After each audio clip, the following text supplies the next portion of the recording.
சச்சின் டெண்டுல்கர் படித்தாரா, இளையராஜா படித்தாரா, இல்லை ரஹ்மான் படித்தாரான்னு நிறைய பேர் சொல்லுவாங்க. நம்பாதீங்க. அப்படி ஜெயித்தவங்க 100 பேர் தான். படித்ததுனால ஜெயித்தவங்க தான் இங்கே அவ்வளோ பேர் இருக்கும். நீங்கள் அதை ஃபாலோ பண்ணுங்கள். எக்ஸப்ஷனல் எப்பயுமே எக்ஸாம்பிள் ஆகாது.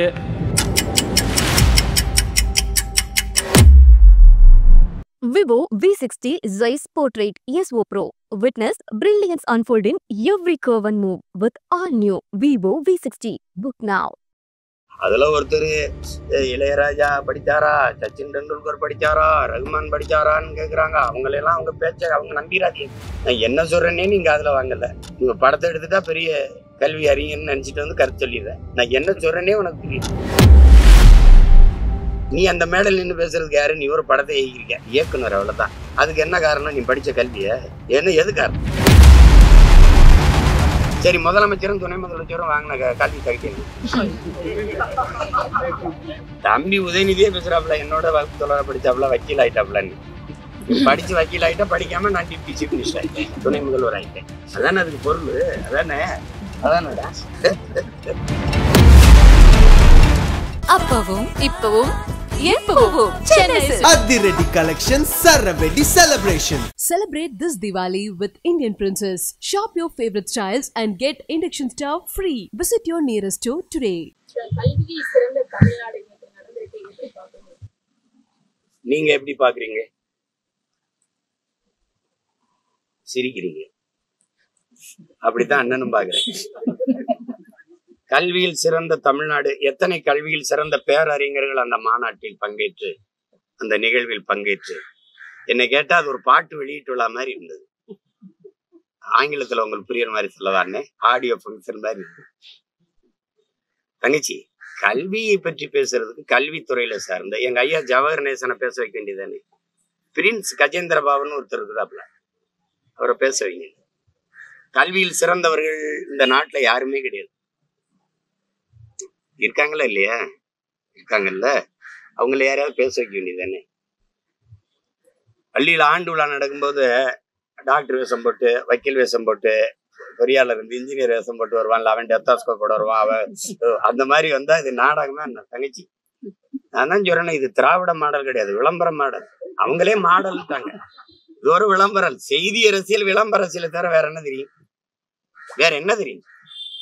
2000 பள்ளிக்கூடத்தை மூடிட்டு கழிவறை விட கேவலமா அரசு பள்ளிக்கூடம் இருக்குது.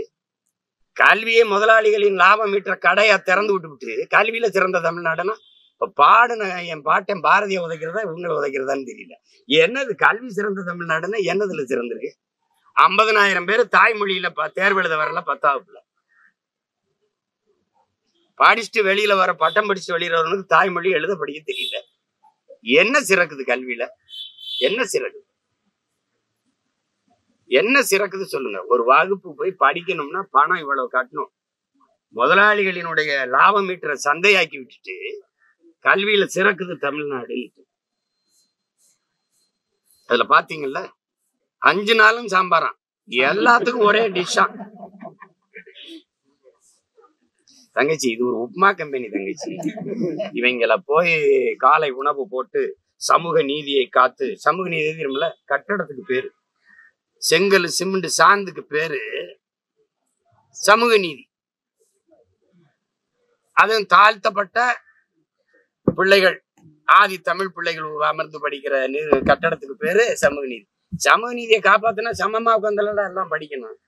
என்னையா உன் சமூக நீதி? சமகால நீதி. கட்டடத்துக்கு பேரு சமூக நீதினு வச்சா சமூக நீதி வந்துருமா? வந்துருமா? என் பிசி எம்பிசி எல்லாம் படிக்கிற விடுதியில இவங்களை ஒன்னா உட்காந்து படிக்க வையா, அது சமூக நீதி, சமத்துவம், சகோதரத்துவம். அதை சாதிக்க முடியல.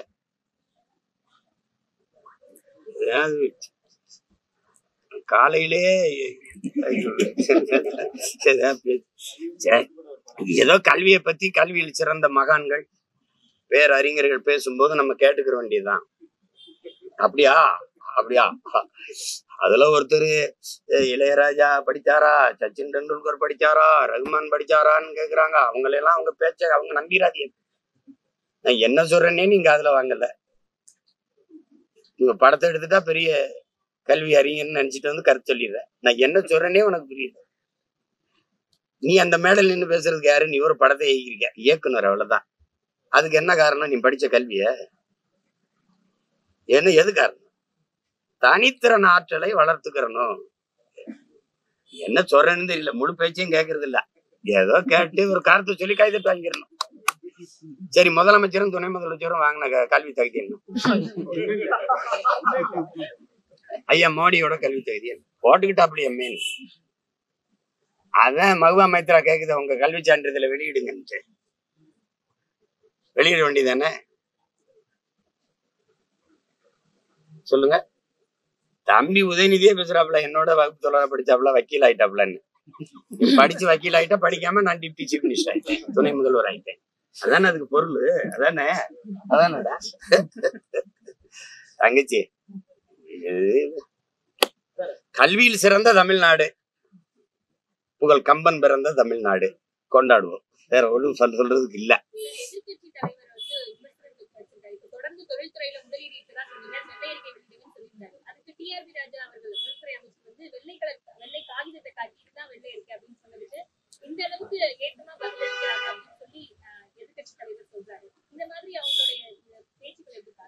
ரசிங்க தங்கச்சி, ஓரமா உட்காந்து ரசிங்க. பட்டிமன்றம் பாக்குற மாதிரி பட்டிமன்றம் பாப்பீங்கல்ல,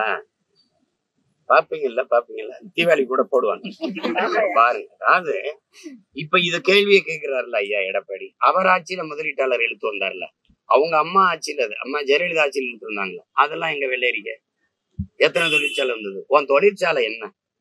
உன் தொழிற்சாலை என்ன? இந்த சிப்கார்டு, இந்த நோக்கியோ, இந்த ஹோண்டாய், இந்த சாம்சங், இதானே? அவன் யாரு இந்த முதல்ல? எல்லா சிப்கார்டு நீ தொழிற்சாலை நிறுவன இடத்துல என் மக்கள் 20 கிலோமீட்டருக்கு தண்ணி எடுத்து குடிக்காதுன்னு அறிக்கை வருது. அரசு தானே கொடுத்து குடிக்கிற தண்ணியை விஷமாக்கிட்டு எண்ணத்துக்கு இந்த ஏதாவது வெறியாகுதா இல்லையா? நிலம் நஞ்சாயிருச்சு, நீர் நஞ்சாயிருச்சு, காற்று நஞ்சாயிருச்சு. தொழிற்சாலை எதுக்கு வச்ச? அதுக்குள்ள என்ன தயாரிக்கப்படுது? தொழிற்சாலையின் உரிமையாளர் யாரு? எத்தனை பேர் வேலைக்கு போறான்? வளர்ச்சி அடைஞ்சுன்னா எதுக்கு எங்க ஆத்தாவுக்கு 500, என் தம்பிக்கு 500, எங்க அம்மா என் தங்கச்சிக்கு 500, 1000 கொடுக்குற, 1000 எது கொடுக்குற? படிக்க போகும்போது ஏன்னா 1000 ரூபாய் கூட வக்கு இல்ல. உங்க கல்வியில் சிறந்த மாநாட்டுல இன்னொரு பையன் வந்துருச்சு, 1000 ரூபாய், இன்னொரு 1000 ரூபாய் சேர்த்து கொடுங்கன்ற. இந்த அளவுக்கு தான் டெவலப் இருக்கு. என்னன்னு சொல்லுங்க. நீங்க முதலீட்டாளர்களை கொண்டு வர்றீங்க, இது எந்த மாதிரி கணக்கு? இந்த நாடு எந்த நாட்டில் முதலீடு செய்து? ஏதோ ஐரோப்பிய நாடுகள்ல, இல்ல ஆஸ்திரேலியால, இல்ல ஆப்பிரிக்க நாடுகள்ல, அரபு நாடுகள்ல, ஏதாவது நாட்டுல தொழிற்சாலை தொடங்கி இந்த நாடு வருவாய் பெருக்கிட்டு வருவ. வெளிநாட்டு முதலாளிகளை இங்க வந்து முதலீடு செய்யுங்க. ஒருத்த வர்த்தகத்துக்கு வந்தான் பிரிட்டிஷ்காரன். பல 100 ஆண்டு அடிமையா கிடந்துச்சு இந்த நாடு. அவனை அடிச்சு விரட்டுறது, போராடி விரட்டுறது விடுதலை போராட்டம். நீங்க அவனை கப்பல்ல வந்தவனை விரட்டி விட்டுட்டு வானூர்தியில் வர்றவனை வா வான்னு சிவப்பு கம்பளை விரிச்சு வரவேற்கிறத விடுதலை பெற்ற நாடுன்னு சொன்னீங்கன்னா நீங்க ஏற்கிறீங்களா? எதுக்கு இல்லாம அன்னைக்கு ஒருத்தவன் தான் அவனுக்கு மட்டும் அடிமையா இருந்த என் நாடு உலகில் ஒவ்வொரு நாட்டுக்கும் அடிமையா இருக்க துடிக்குது. இதை டெவலப்னு சொல்லுது, இதை வளர்ச்சின்னு சொல்லுது. எந்த முதலாளி மக்கள் சேவைக்கு வருவான்? தன் லாபத்தை வைக்க வருவானா? முதலீடு செய்ய மக்கள் சேவைக்கு வருவானா? தமிழ்நாட்டு இளைஞர், இந்திய நாட்டு இளைஞர்களுக்கு வேலை வாய்ப்பை கொடுக்கணும். படிச்சுட்டு பல கோடிக்கணக்கான, பல லட்சக்கணக்கான இளைஞன் வேலை இல்லாமல் இருக்க, அவனுக்கு வேலை கொடுக்கணும்னு அவனுக்கு என்ன வேண்டுதல்? என்ன வேண்டுதல்? இங்க நிலம் எவ்வளவு வேணாலும் எடுத்துக்க, எத்தனாயிரம் ஏக்கர், 2000 ஏக்கர், 3000 எடுத்துக்க. நிலத்தடி நீர் உறிஞ்சிக்க, தடையற்ற மின்சாரம். 1 மணி நேரம் உற்பத்தியில் மின்தடை ஏற்பட்டு இழப்பு ஏற்பட்டால், 1/2 மணி நேரம் ஏற்பட்டால் அதற்கான இழப்பை மத்திய மாநில அரசுகளை ஈடுகட்டும் புரிந்துணர்வு ஒப்பந்தம். நீ உற்பத்தி செய்யற பொருளை விரைந்து எடுத்துட்டு போக 8 வழிச்சாலை, 4 வழிச்சாலை. இதுக்கு 5000 ஏக்கர்ல ஏர்போர்ட், அதுக்கு 6111 ஏக்கர்ல துறைமுகம். இதுல யார் வசதிக்கு? மக்களின் வசதிக்கா? மக்களின் வசதிக்கு போட்டவன் எதுக்குடா 100 கிலோமீட்டருக்கு ஒரு குக்கு கட்டையை போட்டு காசு வாங்குற? எதுக்கு வாங்குற? மக்களின் வசதி ரோடு போட்டா எதுக்கு வாங்குற? இப்ப நான் வந்தேன்ல ஃபோர்டு, இந்த ஒரு கார்ல வந்தல இந்த ஃபோர்டு, இதுக்கு 5 லட்சம் ரூபாய் ரோடு டாக்ஸ் கட்டியிருக்கேன். எந்த ரோட்ல ஓட்ட கட்டி வாங்கினேன்? எந்த ரோட்ல வாங்குறதுக்கு ஓட்டுறதுக்கு டாக்ஸ் வாங்கினேன்? அந்த ரோட்டை காட்டுறேன், அதுல மட்டும் ஓட்டிக்கிறேன். 5 லட்சம் ரூபாய் ரோடு டாக்ஸ் சாலை வரின்னு எடுத்துட்டு அப்புறம் எதுக்குடா 50 கிலோமீட்டருக்கு 100-150 ரூபாய் காசு வாங்குற? அப்ப என்ன அணுகுமுறை? எல்லா வண்டிக்கும் சாலை வரி எடுக்கிறீங்களா தங்கச்சி? அப்புறம் எதுக்கு அப்புறம் டோல் கட்ட தர்ற? என்னடா நடக்குதுங்க? கேட்டா வளர்ச்சி, வெளிநாட்டுல இருந்து முதலீடு கொண்டு வர்றோம். வெளிநாட்டுல இருந்து நீங்க கொண்டு முதலீடு செஞ்சது திருப்பி எடுத்துட்டு வர்றீங்க, இல்லைன்னு இங்க இருந்து நீங்க வச்சுட்டு வர்றீங்க. ஐயா எடப்பாடி ஐயா கேட்கட்டும். அவர் ஆட்சியில இதே முதலீட்டாளர் இருந்து அம்மா ஜெயலலிதா முதலீட்டாளர் மாநாடே போட்டாங்க. இதுல என் தம்பி இன்னும் சொல்ல 36 லட்சம் பேருக்கு வேலை கொடுத்துருக்கோம் டாப்ல. இங்க 75 லட்சம் பேர் டிஎன்பிசி தேர்வு எழுதிட்டா வெளியில் நிக்கிறான். 15 லட்சத்தி இங்க ஒரு 3937 இடம் தான் வாய்ப்பு. அதுல 15,52,000 பேர் தேர்வு எழுதியிருக்கான். இவர் தான் 36 லட்சம் பேருக்கு வேலை கொடுத்த மகான். தங்கச்சி கேக்குறவன் கேன பையன்னா கேப்பையில நெய் விடிதும்பா எங்க ஊர்லயும்பா. இங்க கேக்குறவன் கேன பையில சொல்றவன் தான் கவனமா இருக்கணும். யார்கிட்ட சொல்றோம்னு பார்த்து பேசணும். சும்மா எதையாவது பேசிட்டு இருக்கிறதுக்கு நாங்க பார்த்து படிக்கிற பக்கிரின்னு நினைக்கிறீங்களா? எங்களெல்லாம் உலக அரசியல உள்ளங்கள் வச்சுட்டு தர்ற பசங்க நாங்க. சும்மா தொழில் வளர்ச்சின்னு இத்தனீண்டு பய 35 வயசு உள்ள இப்ராஹிம் ட்ரோட எப்படி பண்றான்னு பாரு. நான் பேசுனது அங்க அந்த ஊர் சீமாங்கிறேன். என்னை நீ பார்த்து சிரிக்கிற. நான் மரங்களில் மாநாடு போட்டு சிரிச்சு அப்பதுக்கு அலையாத்திமா காடுகளுக்கு மாநாடு போடுறேன். இதான் பெரிய இவனாச்ச. பனைமரம் நாயேறி பனை மரத்தை பாதுகாக்கணும் போது ஒரு பனை மரம் அது ஒரு சாதி மரம். இப்ப நீ பனையை வெட்டாதுன்னு சட்டம் போடும்போது சாதி மரம் இல்ல நீதி மரம் ஆயிருதா? சமூக நீதி மரம் ஆயிருதா? மரங்களை நட்டா நான் மரக்கன்றுகளுக்கு நட்டா அதுக்கு மதிப்பெண் கொடுக்கும்போது சிரிச்சா. இப்ப நீயே ரகசியமா மரக்கன்று நட்டு படத்தை மட்டும் அனுப்புங்க, நாங்க மார்க் போடுறோம். அது சீமான் சொன்னா சிரிக்கிறது என்ன, சினிமாக்காரன் சொன்னா ரசிக்கிறது. டேய் உங்களை எல்லாம் முச்சந்தில வச்சு வெளுக்கிற காலம் வருதா இல்லையான்னு பாருங்க. ஆளுகளை பாருங்க. சும்மா கல்வி மாநாடு அரங்கத்துக்குள்ள நடக்குது. எத்தனை பெரிய கல்வியாளர்களை கூப்பிட்டு எவ்வளவு பெரிய தாளாளர்கள், வேந்தர்கள், துணை வேந்தர்கள் அவர்களையெல்லாம் கூப்பிட்டு உட்கார வச்ச கல்வியில் சிறந்த நாடுன்னு போட்டு புகழ்ந்து தள்ளிட்டாப்ல. உலகம் பூரா பாக்குறீங்க என்னம்மா கல்வியில சிறந்து விளங்குது ஒரு கையே. சென்னையில இருந்த முக்கிய சாலைகளுக்கு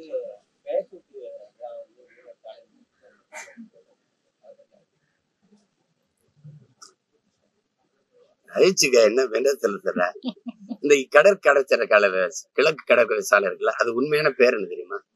ராஜராஜன் பெருவீதி. வரலாற்றுல பேரு ராஜராஜன் பெருவீதி. அதுக்கு ஐயா வச்ச பேர் என்ன தெரியுமா? ராஜீவ் காந்தி சாலை. அது கிழக்கு கடற்கரை சாலைன்னே வச்சிருந்திருக்கலாம். இப்ப வச்சிருக்க பேர் என்ன தெரியுமா? ஐயா கருணாநிதி அவர்கள் பேரை வச்சிருக்காப்புல.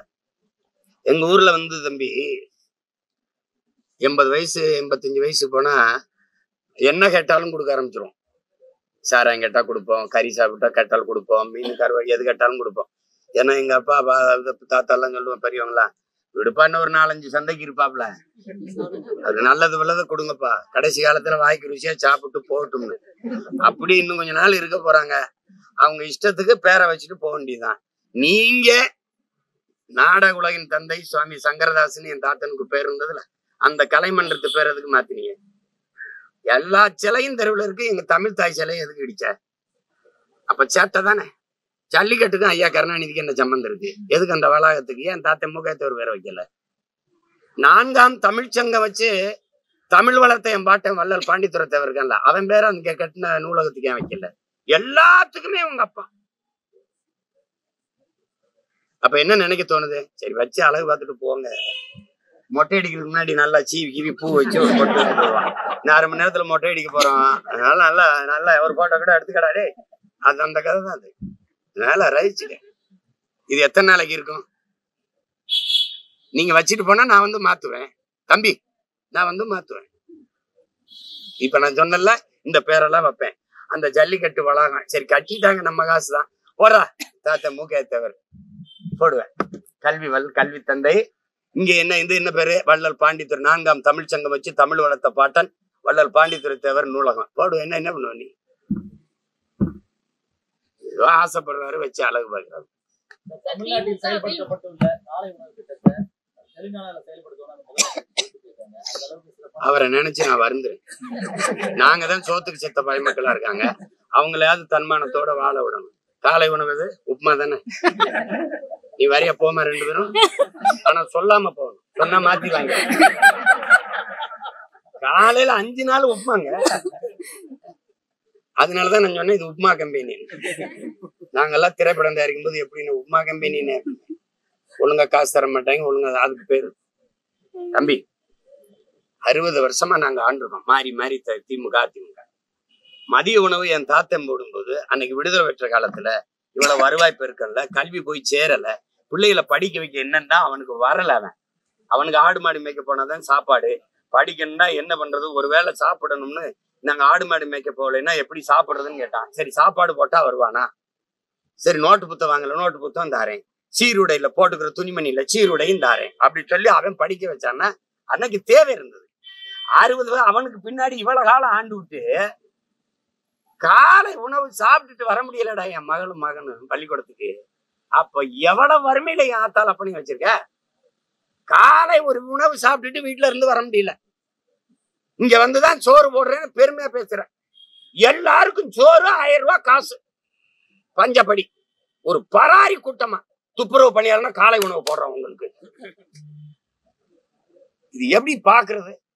இது ஒரு சேவைன்னு பாக்குறியா? இந்த மானங்கட்ட கூடத்துக்கு ஒரு வேளை சோத்தை போட்டு கையில 500 ரூபாய் கொடுத்தீங்கன்னா போதும்னு நினைக்கிறியா? எப்படி எடுத்துக்கிறது? இந்த ரேவந்த் ரெட்டியை நான் மதிக்கிறேன், அதுக்காக இதை போய் செய்வேன்லாம் அந்த நேரத்துல புகழணும்னு வச்சுட்டாப்ல, அது செய்ய மாட்டான். அவன் சாதி வாரி கணக்கெடுக்க எடுப்புறான்ல மானஸ்தன், இவர் எடுப்பாரா? கேட்கறதுக்கு பதில் சொல்லு. கூட்டணி தானே வச்சிருக்க. இங்க பெரியார் பிறந்திருக்காரு, சமூக நீதியை நீட்டிட்டார் காட்டிட்டாரு இல்லையா? அதான் இங்க பிறக்கலையே எடுக்கிறேன். அதே கூட்டணி வச்சிருக்க சீதாராமையா 24ஆம் தேதிக்குள்ள எடுத்து முடின்ற. அங்க பெரியாருக்கு நீங்க சொல்ற பெரியாருக்கு ஒன்றும் சம்பந்தம் இல்லாத நிதிஷ்குமார் எடுக்கிறேன். எல்லாத்துக்கும் மத்திய அரசை சாட்டி விடுறது. நிதி தரல, நான் என்ன பண்றது? 40 பாராளுமன்ற உறுப்பினருக்கு நாக்கு வலிக்குவேன். எதுக்கு வென்று போனீங்க? இந்த கையை பிடிச்சிட்டு இப்படி பேசிட்டு இருந்தீல்ல நம்ம ஐயாட்ட மோடி ஐயாட்ட, நீங்க ஐயா அந்த நமக்குள்ள நிதிய கொஞ்சம் ஏதாவது அவரு சொல்லவே இல்லையா? நீங்க அவருக்கு பதிலா நீங்க பேசுவீங்க. மாற்றத்தை எதுல மாற்றத்தை? அதே இங்க பாருங்க, அவர் என்ன செஞ்சிருக்காரு பாருங்க. திமுகல 2 இட்லி எடுத்துட்டாப்ல, திமுகல 2 இட்லி எடுத்துட்டாப்ல, அதிமுகல 2 தோசை எடுத்துட்டாப்ல, எல்லா 2ஐயும் பிச்சு போட்டு ஒரு உப்புமா கிண்டிட்டாப்ல. இங்க அண்ணா வச்சுக்கிட்டாப்ல, எம்ஜிஆர் வச்சுக்கிட்டாப்ல. இதுல என்ன மாற்றம் வருது? இது ஒரு சனியே, இது ஒரு சனியே, 2 சனியும் சேர்த்து ஒரு சட்டையை தச்சுட்டாப்ல. சனிக்கிழமை கிளம்பிட்டாப்ல. ஏன்னா நீங்க என்ன இதுல மாற்றம்ங்கிற சொல்லையே அவர் சொல்லலையே. நீங்களா மாற்றம் மாற்றம் மாற்றம் எதில் இருந்து மாற்றம், எப்படிப்பட்ட மாற்றம், எந்தெந்த இடத்துல எந்தெந்த நிர்வாகத்துல எப்படி மாற்றம். கல்வி இப்படி இருக்கு இப்படி மாத்துறேன், மருத்துவம் இப்படி இருக்கு இப்படி மாத்துறேன். அப்படி ஏதாவது ஒண்ணு சொல்லுங்க. மாற்றம்னா என்ன? அது அவர் சொல்லவே இல்லை. நாங்க மாற்றம் கட்டுறோம்ல அவரே சொல்லிட்டாரு.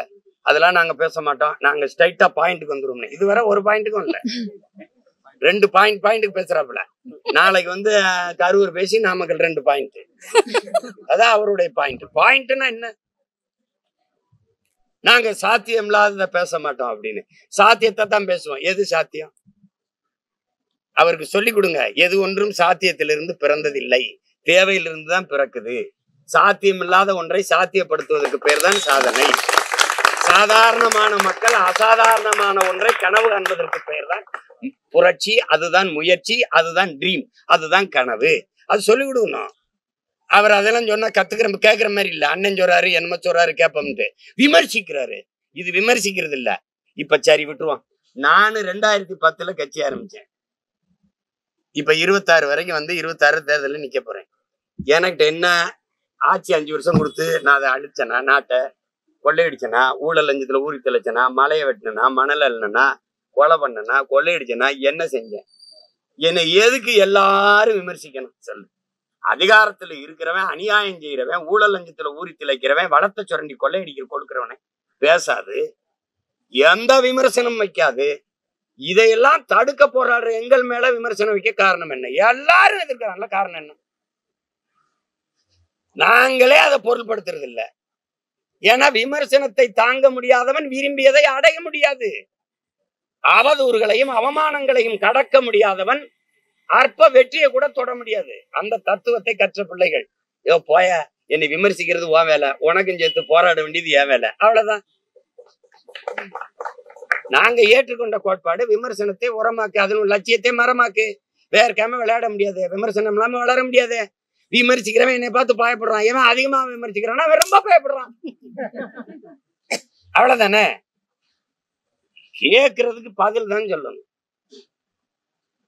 திமுக ஆட்சியில் பள்ளிகள்ல மாணவர்களுடைய சேர்க்கை என்பது குறைந்திருப்பதாகவும் 5ஆம் வகுப்பு படிக்கக்கூடிய மாணவர் பாருங்க, நீங்க தான் கேட்டீங்க கல்வியில சிறந்த மாநாடு போட்டாங்களே. எதிர்க்கட்சி தலைவர் சொல்லியிருக்காரு சார், 5ஆம் வகுப்பு படிக்கக்கூடிய மாணவன் 3ஆம் வகுப்பு பாடத்தை கூட படிக்க முடியாத ஒரு நிலை தமிழகத்துல இருக்கு அப்படின்னு. தொடர்ந்து ஆளுநரும் தமிழகத்துல வந்துட்டு மாணவர்களுடைய கல்வி தரம் அப்படிங்கிறது சரியா இல்ல அப்படிங்கறது ஒரு தொடர்ந்து வலியுறுத்தி வரக்கூடிய. இப்ப நீங்க தங்கச்சி கேட்கிற கேள்வியை நான் ஏற்கிறேன். எதிர்க்கட்சி தலைவர் சொல்றாருன்றீங்க. எதிர்க்கட்சி தலைவர் ஆட்சியில எப்படி இருந்தது? இதே குறைய இவங்க சொல்லிட்டு இருந்தாங்க. எதிர்க்கட்சி தலைவர் ஆட்சியில புதுசா இல்ல, அவர் 4.5 ஆண்டு ஆண்டிருக்காரு. அவர் ஆட்சியில இதே முறைதான் இருந்தது. சொல்லணுங்கிறதுக்காக சொல்லக்கூடாது. கல்வியில் சிறந்த தமிழ்நாடுன்னு மாநாடு போட்டிருக்காங்கன்னு கேட்டீங்கல்ல, இப்ப அவங்கள பார்த்து கேள்வி. 5ஆம் படிக்கிற 3ஆம் பாடத்துல படிக்க தெரியலையே. பட்டப்படிப்பு படிச்சுட்டு வந்துருங்க, தமிழை பிழையின்றி எழுத தெரியலையே. சரி, ஆங்கிலமாவது பேசுறான்னா அது அறவே தெரியலையே. அப்ப எந்த அறிவை வளர்க்கிற கல்வி இல்ல, ஒழுக்கத்தை அறநெறியை போதிக்கிற கல்வி இல்ல, வகுப்பறைகள் வர்த்தக அறைகளா போயிடுச்சு. எந்த கல்வியை எதை படிச்சா எந்த வேலைக்கு போய் எவ்வளவு சம்பாதிக்கலாம்னு, இது பொருள் ஈட்டுற ஒரு வர்த்தகத்தை, இந்த வேலைக்கு இந்த படிச்சா இந்த வேலைக்கு போல அவ்வளவு சம்பாதிக்கலாம், இதை கற்பிக்கிற கல்வி முறை ஒரு அடிமை கல்வி முறை. ஒரு கிளர்க்கியல் போஸ்டுக்கு போறது, முதலாளி எங்க இருப்பான் அவனுக்கு வேலை செய்யறது, இதுதான் அறிவு, இதுதான் கல்வின்னு கற்பிச்சு வச்சிருக்கு இந்த முறை. இது அறிவையோ ஒழுக்கத்தையோ நன்னெறியோ போதிக்கிற கல்வி முறை செத்து போச்சு. அது இல்ல. அதனால நீங்க சொல்றது மாதிரி இப்ப அவனுக்கு எதுவுமே தெரியல. இங்கிலீஷ் பேசிட்டா அறிவாளின்னு நினைக்கிறான். அவன் அடுத்தவன் மொழி எனக்கு அப்படி அறிவாகுங்கிற கேள்வி வரல. இங்கிலீஷ் ஒரு லாங்குவேஜ், நாட் அ நாலேஜ், அது அவனுக்கு தெரியல, அது சொல்லிக் கொடுக்கல. ஏன்னா பிரிட்டன்ல பிச்சை எடுக்கிறவன் இங்கிலீஷ்ல தான் பிச்சை எடுப்பான். பள்ளிக்கூடமே படிக்காதவன் கூட இங்கிலீஷ் பேசுவான், ஏன்னா அவன் தாய்மொழி அதானே. அடுத்தவன் மொழி எனக்கு அறிவுன்னு கற்பிச்சவன் எந்த முட்டாப்பைய, அவன் மொழி எப்படிதான் எனக்கு அறிவாகும்? அது ஒரு மொழி, அது தேவைன்னா எப்ப கற்றுக்கலாம், பயன்படுத்திக்கலாம். அதனால நீங்களே கேள்வி கேட்டு நீங்களே பதில் சொல்லிட்டீங்க, கல்வியில் சிறந்த தமிழ்நாடு எப்படி இருக்குன்னு. அதை கேட்கறது இப்ப நாங்க கேட்கலாம். எதிர்கட்சி தலைவர் கேட்கறதுனா உங்க ஆட்சியில் எப்படி இருந்துச்சு? இதேதான் இருந்தது. நீங்க ஆட்சியில் இருக்கும்போது இவங்க பேசுனாங்க, இப்ப இவங்க ஆட்சியில் இருக்கும்போது நீங்க பேசுறீங்க. அததான் பட்டிமன்றம்னு. திமுக அதிமுகவை எதிர்க்கிற அளவுக்கு நாம் தமிழரும் தாவேகாவும் பெரிய கட்சிகள் இல்ல. திமுகவோட செயல்பாடுகளை விமர்சனம் செய்யறதுனால RSS ஓட கைக்கூலிகளா நாம் தமிழர் செயல்படுதுன்னு திருமாவளவன் பேசியிருக்காரு. திமுகவை விமர்சிச்சாவே RSS கைக்கூலின்னா RSS திமுக தான். இது எப்படி சொல்றது? பிஜேபிக்கும் திமுகவுக்கும் கொள்கை வேறுபாடு இல்லை. நான் தான் ஓடி ஓடி போய் ஐயா மோடி போய் பார்த்து வரேன். 3 முறை நிதி ஆயோக்கு வர முடியாது ஈடி இந்தா ஓடி வாரேன் மோடி அப்படின்னு போனது நானா வர.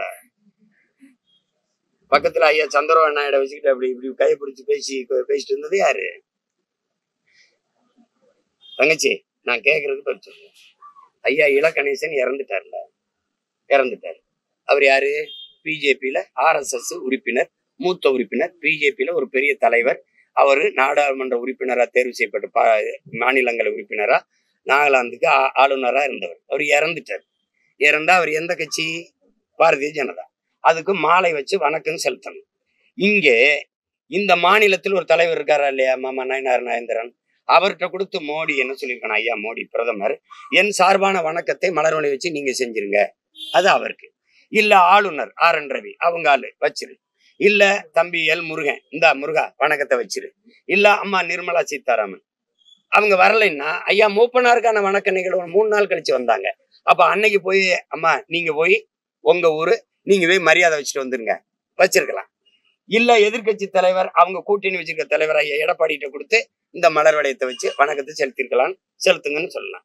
என் சார்பான வணக்கத்தை இத்தனை வாய்ப்பு இருக்கும்போது நீங்க செலுத்துங்க என்று ஐயா ஸ்டாலின் கொடுத்து செலுத்த சொன்னா யாரு RSS கைக்கூலி? யாரு?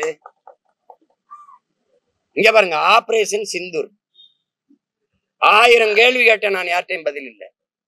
தீவிரவாதி உள்ள நுழையும் போது 200 கிலோமீட்டர் உள்ள வந்து என்ன எங்க பாருங்க தங்கச்சி, விண்ணூர்தியில பயணிக்கும் போது சாதாரணமா விமானம் ஏறி போகும்போது முன்னாடி திரும்ப இப்படி திரும்ப ஆதார காட்டு அதை நீட்டுன்னு சொல்லி சோதிக்கிறேன். நீ ஒரு பயங்கரவாதி ஆயுதத்தோட பார்டருக்குள்ள நுழையும் போது என்ன பண்ணிட்டு இருந்த? அவன் ஆதார் கேட்காம என்ன பண்ண? அவனை சோதிக்காம என்ன பண்ண? வந்து சுட்டு விளையாடி அவன் காணொலி எடுத்து பேசி போற வரைக்கும் என்ன பண்ண? ஒரு சுற்றுலா தலம் பகல்காம 30,000 பேர் கூடி கலையிறாங்கிற அவன் வந்து போயிருக்கான். அங்க காவல்துறை இல்லை, துணை அங்க ராணுவம் இல்லை. ஏன் இல்ல? தப்புன்னு சத்தம் கேட்டவன ஏன் வரல? சுட்டுட்டு பண்ணு அப்படியே சுத்தி வளைச்சு ரவுண்ட் பண்ணி அவனை தப்பிக்க விடாம ஏன் தாக்கி அழிக்கல? எப்படி தப்பிக்க விட்ட? 10 நாள் கழிச்சு ஆபரேஷன் சிந்தூர்னு போறது கொடுக்குற. யாரு மேல? மக்கள் மேல. சிந்து நதியை உள்ள விட மாட்டேங்கிற. சிந்து நதி ஒண்ணுதான் இந்தியாவுக்குன்னு வருதா?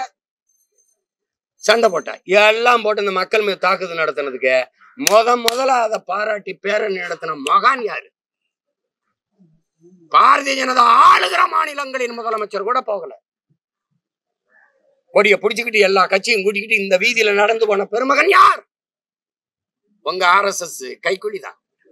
அதுக்கப்புறம் தான் டெல்லி முதல்வரே போனாங்க.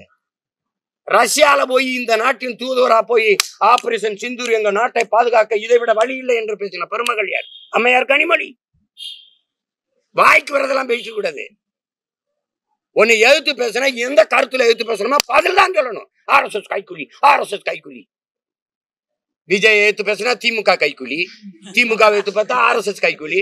உங்களை ஒழிக்காம எங்க பேரு சேட்டை தானே. இதெல்லாம் கேட்கிற கேள்விக்கு பதில் சொல்ல ஆண்மை இல்ல. வலு இருந்தா கருத்தியல் வலிமையானவன் தான் தர்க்கம் செய்யி.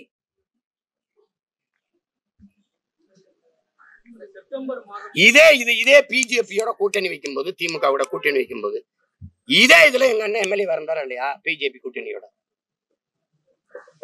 அப்புறம் தங்கச்சி பிஜேபி RSS தாய் கழகம் ஜனசங்கோட கூட்டணி வச்சவங்க இந்த திராவிட முன்னேற்ற இவங்க எங்களா பேசுவாங்க? கைக்கூலி குய்க்கூலி பொய்கொலி பயிலு வேலை அவனா ஒன்று தர்க்கம் இது RSS கைக்கூலி. இங்க பரிவார கும்பல், சனாதன சங்கிகள், RSS கைக்கூலிகள். இதை விட்டா வேற ஏதாவது பேசுங்கப்பா, வேற ஏதாவது பேசுங்க.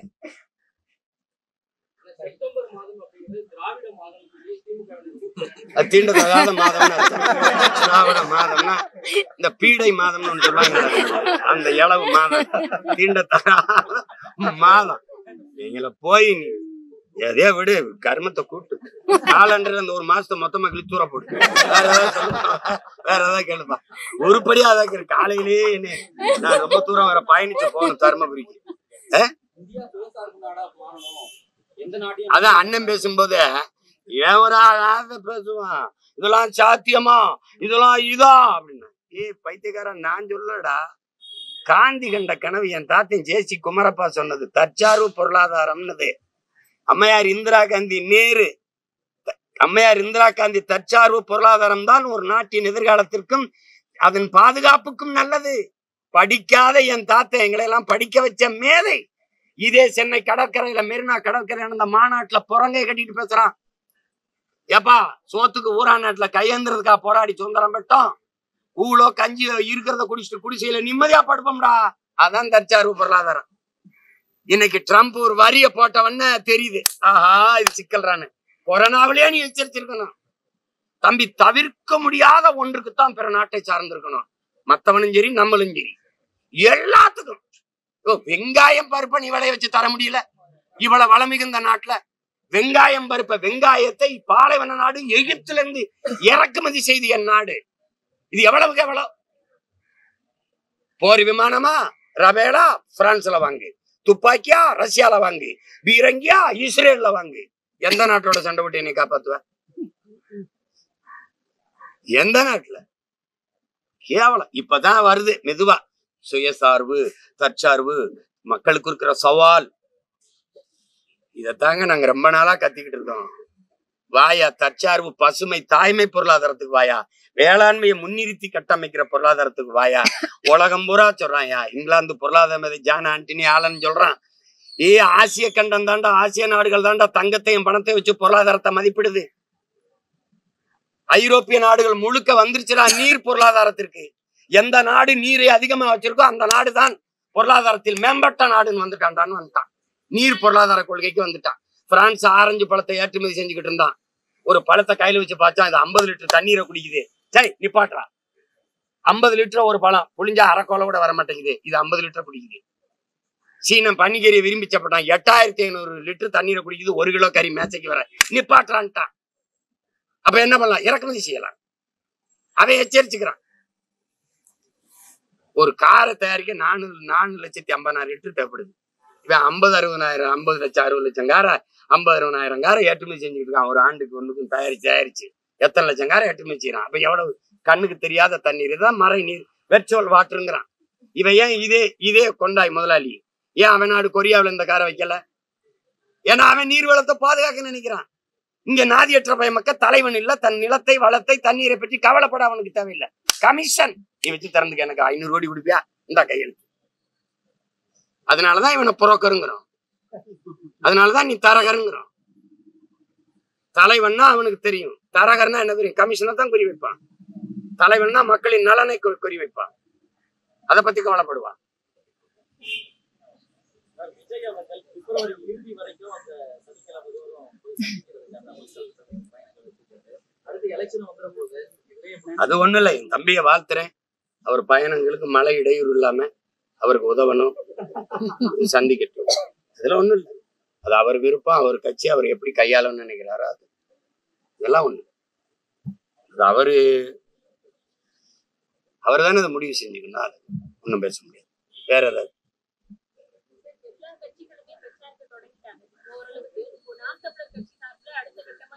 என் தங்கச்சிட்ட கேட்கிறேன், பரப்புரை சரி பிரச்சாரங்கிறிய, நான் பரப்புரைங்கிறேன்.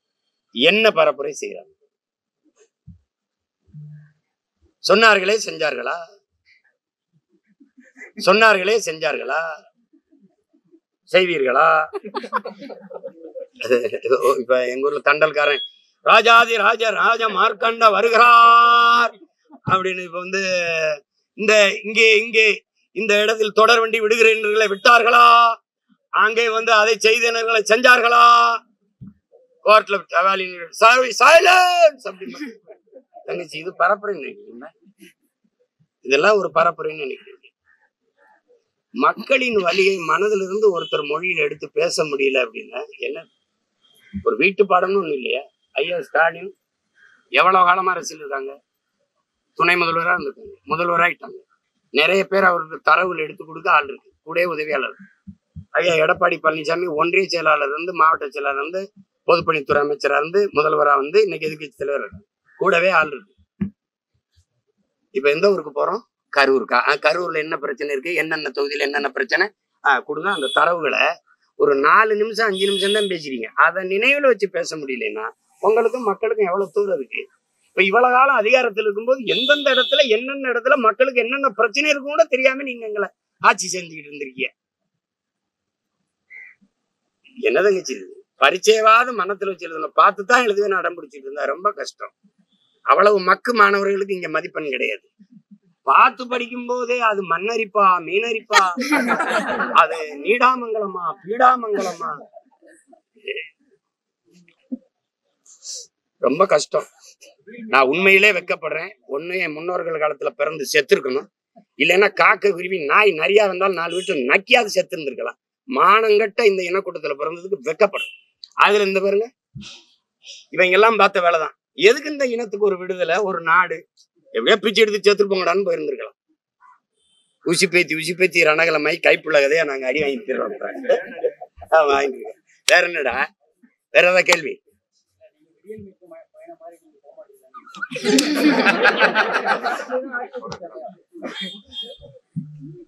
விடியல் மீட்ல போட்டாங்களா? ஓட்டுக்கு 1000 ரூபா எடுத்து வாங்கி கொடுத்தாங்க. ஏன் எனக்கு என்ன? எப்ப அவங்களுக்கு வேலை இல்லை, நிறைய நேரம் இருக்கு. எனக்கு நேரம் இல்லை, நிறைய வேலை இருக்கு. கொஞ்சோண்டு மூளை, நிறைய வேலை. புரியுதா உனக்கு? என்னை விட்டு நான் ஊரை சுத்தி பார்க்கவில்லை, ஊரை மாத்தி விட்டுறணும்னு நினைக்கிறேன், ஊரை மாத்தணும்னு நினைக்கிறேன். ஆட்சி மாற்றத்திற்கு வரல, நான் ஆட்சி முறையை மாற்றத்துக்கு வந்திருக்கேன். புரியுதா? வேற நாம் தமிழர் கட்சி இந்த முறை கூட்டணி வைக்கும், கூட்டணிக்கான வாய்ப்பு இருக்குன்னு சொல்லி பேசியிருந்தாரு. அந்த மாதிரி அந்த கூட்டணிக்கான பேச்சு இரு நீ என் தம்பி மட்டும் பிப்ரவரி வரைக்கும் போறாரு, நானும் பிப்ரவரி 7 வரைக்கும் மாநாடு வரைக்கும் என்னை விடு. வாய்ப்பு இருக்கா? கூட்டணி நாம் தமிழர் கட்சி அமைக்கும். நீ சொல்லு, வைக்கவா வேணாவா? நான் வைக்கிறேன்னா தனியா நிக்கிறதானே உங்க பலம். எதற்காக கூட்டணிக்கு போகிறீர்கள் என்று. இல்லைன்னா கூட்டணி வைக்காம எத்தனை நாளைக்கு நீங்க இப்படியே தனியா நின்று போராடுவீர்கள்? உங்க தொண்டர்கள் சோர்ந்து விட மாட்டார்களா? டேய், ஒண்ணு இப்படி பேசுனா இப்படி பேசுறீ, இப்படி பேசுனா இப்படி பேசுறிய, நான் என்னதான் செய்ய சொல்லு? நான் கூட்டணி வைக்கவா? சொல்லு, நீ சொல்லு, வைக்கவா? ஆனார் உங்களுக்கு தெரியாத ஒரு செக்ஷன் இல்லை. ஆனார் நீங்க ஏதோ அதுல பார்த்து அத சரியோ அதை பண்ணி விடுங்க. அதான் சாலி வரும் அதானே. சரி, நன்றி. அப்பவும் இப்பவும் எப்பவும் சென்னை அதிரடி கலெக்ஷன் சரவெடி celebration. Vivo V60 Zeiss Portrait ESO Pro. Witness brilliance unfold in every curve and move with all new Vivo V60. Book now. Celebrate this Diwali with Indian Princess. Shop your favorite styles and get induction stove free. Visit your nearest store today.